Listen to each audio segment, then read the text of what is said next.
Hello guys, welcome back to my YouTube channel. आज हम लोग बात करने वाले हैं यूपी एनएचएम के रिजल्ट के बारे में। जो यूपी एनएचएम का एग्ज़ाम हुआ था जनवरी में, उसके बाद बहुत सारे एग्ज़ाम्स हुए हैं जिनके रिजल्ट आ गए हैं। उनकी ज्वाइनिंग भी होने वाली है, बट ये एनएचएम का रिजल्ट अभी तक नहीं आ रहा था, जो कि 17,000 वैकेंसी के बारे में हम लोग बात करने वाले हैं।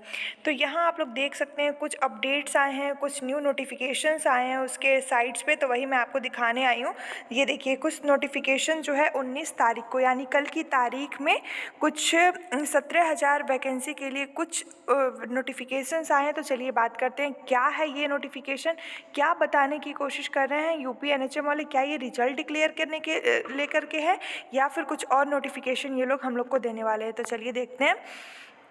तो मेनली जो ये स्टेट प्रोग्राम मैनेजमेंट यूनिट की तरफ से, एनएचएम की तरफ से ये नोटिफिकेशन आई है, और इस नोटिफिकेशन के मुताबिक जो हमारा 17,000 वैकेंसी का रिक्रूटमेंट होने वाला था, ANM, staff nurse, lab technician, pharmacist और एलोपैथिक, जो कि उसके अंदर हमारे 17,000 वैकेंसीज आई थी, उसके अंदर इन्होंने कुछ क्राइटेरिया टाई अप की हैं कि कैंडिडेट्स के लिए कि ये क्राइटेरिया रहेंगी। उम्मीद है कि रिजल्ट जल्दी ही घोषित होगा, क्योंकि इन्होंने कुछ क्राइटेरिया सेट कर दी हैं। जैसे कि देखते हैं अपने इस वीडियो में क्या क्या क्राइटेरिया इन्होंने सेट करी हैं।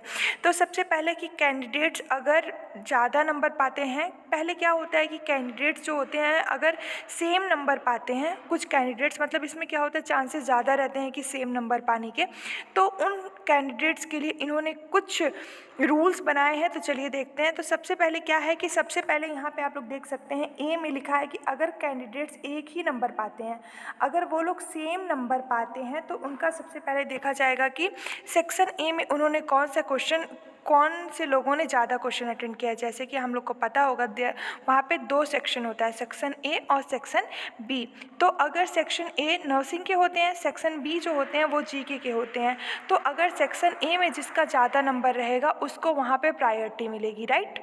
तो और दूसरी केस में क्या बात होती है, अगर उन्होंने सेक्शन ए में दोनों लोग का नंबर सेम आया है, बी में भी दोनों लोग का नंबर सेम है, तो वहाँ पे दूसरी प्रायोरिटी देंगे डेट ऑफ बर्थ। अगर जिसका डेट ऑफ बर्थ ज़्यादा रहता है उसको वो लोग ज़्यादा प्रायोरिटी देंगे। इट मीन्स कि अगर वो लोग सीनियर है, जो भी दोनों लोग में से जो भी सीनियर होगा उसको ज़्यादा प्रायोरिटी मिलेगी, उसको सिलेक्शन उसका होगा। थर्ड बात, अगर उन लोग का डेट ऑफ बर्थ भी सेम है, तो थर्ड चीज़ हम लोग ये करते हैं कि अल्फ़ाबेटिकली उनके नाम को हम लोग अरेंज करते हैं। जिन कैंडिडेट का नाम अल्फ़ाबेटिकली में हाई प्लेस होता है, इट मीन्स कि लाइक मान लीजिए किसी का नाम ए से स्टार्ट है और किसी का नाम एस से स्टार्ट है, तो ए वाले को हम लोग प्रायोरिटी देंगे अल्फ़ाबेटिकली, क्योंकि अल्फ़ाबेटिकली हम लोग देखा जाए तो वो नाम जो है ए पहले आ रहा है और एस बाद में आ रहा है, तो अल्फ़ाबेटिकली ए पहले है, तो इसलिए हम लोग ए को ज़्यादा प्रायोरिटी देंगे। तो ये 3 रूल बनाए गए हैं, A B C.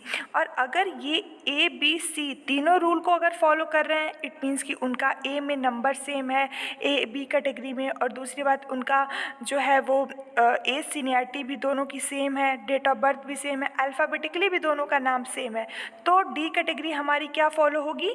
D category में होगा कि जो डिग्री या डिप्लोमा उन्होंने किया है, अगर उसमें जिसका नंबर ज़्यादा होगा उसको हम लोग प्रायोरिटी देंगे। इट मीन्स कि जिसका जो जीएनएम किया है तो जीएनएम में उसके मार्क्स ज़्यादा होंगे, और अगर वो बीएससी नर्सिंग किया है तो बीएससी नर्सिंग में उसके मार्क्स ज़्यादा होंगे, तो उनको प्रायोरिटी दे दी जाएगी। अगर वो लोग ये चारों कैटेगरी में सेम आते हैं, तो हमारे लिए एक ई कैटेगरी बनाई गई है, जिसमें से वो लोग अगर चारों कैटेगरी को फुलफिल करते हैं तो सब उनका इंटरमीडिएट का मार्क्स देखा जाएगा। लाइक